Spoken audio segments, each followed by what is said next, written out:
क्या राधा और कृष्ण का प्रेम अधूरा था या सबसे पूर्ण?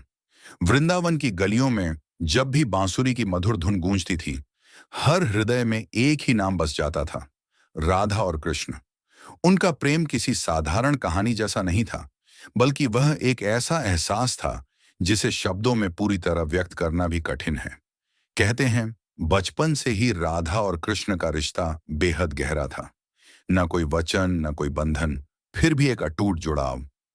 जब कृष्ण बांसुरी बजाते तो राधा बिना बुलाए ही उनकी ओर खींची चली आती, जैसे उनकी आत्मा ही उन्हें पुकार रही हो। लेकिन समय कभी एक जैसा नहीं रहता। एक दिन ऐसा भी आया जब कृष्ण को वृंदावन छोड़कर मथुरा जाना पड़ा। यह सुनकर राधा का हृदय टूट गया। उन्होंने कृष्ण से पूछा, क्या हमारा प्रेम यहीं समाप्त हो जाएगा? कृष्ण ने शांत स्वर में कहा, राधा, प्रेम कभी समाप्त नहीं होता। वह रूप बदलता है, लेकिन उसकी गहराई हमेशा बनी रहती है। कृष्ण चले गए। वृंदावन की गलियां सूनी हो गईं। बांसुरी की धुन जैसे थम सी गई। लेकिन राधा ने कभी कृष्ण को अपने दिल से जाने नहीं दिया।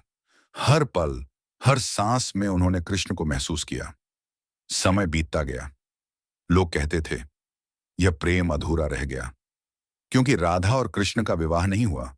वे जीवन भर साथ नहीं रहे। लेकिन क्या सच में उनका प्रेम अधूरा था?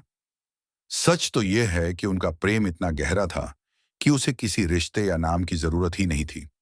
वह प्रेम आत्माओं का मिलन था, जो शरीर और दूरी से परे था। कृष्ण ने कभी राधा को अपने से अलग नहीं माना। इसीलिए आज भी जब उनका नाम लिया जाता है, तो कृष्ण से पहले राधा का नाम लिया जाता है। राधे कृष्ण। उनका प्रेम हमें सिखाता है कि सच्चा प्रेम पाने के लिए साथ होना जरूरी नहीं, बल्कि एक दूसरे के दिल में बसना जरूरी है। तो अब आप ही बताइए, क्या राधा और कृष्ण का प्रेम अधूरा था या सबसे पूर्ण?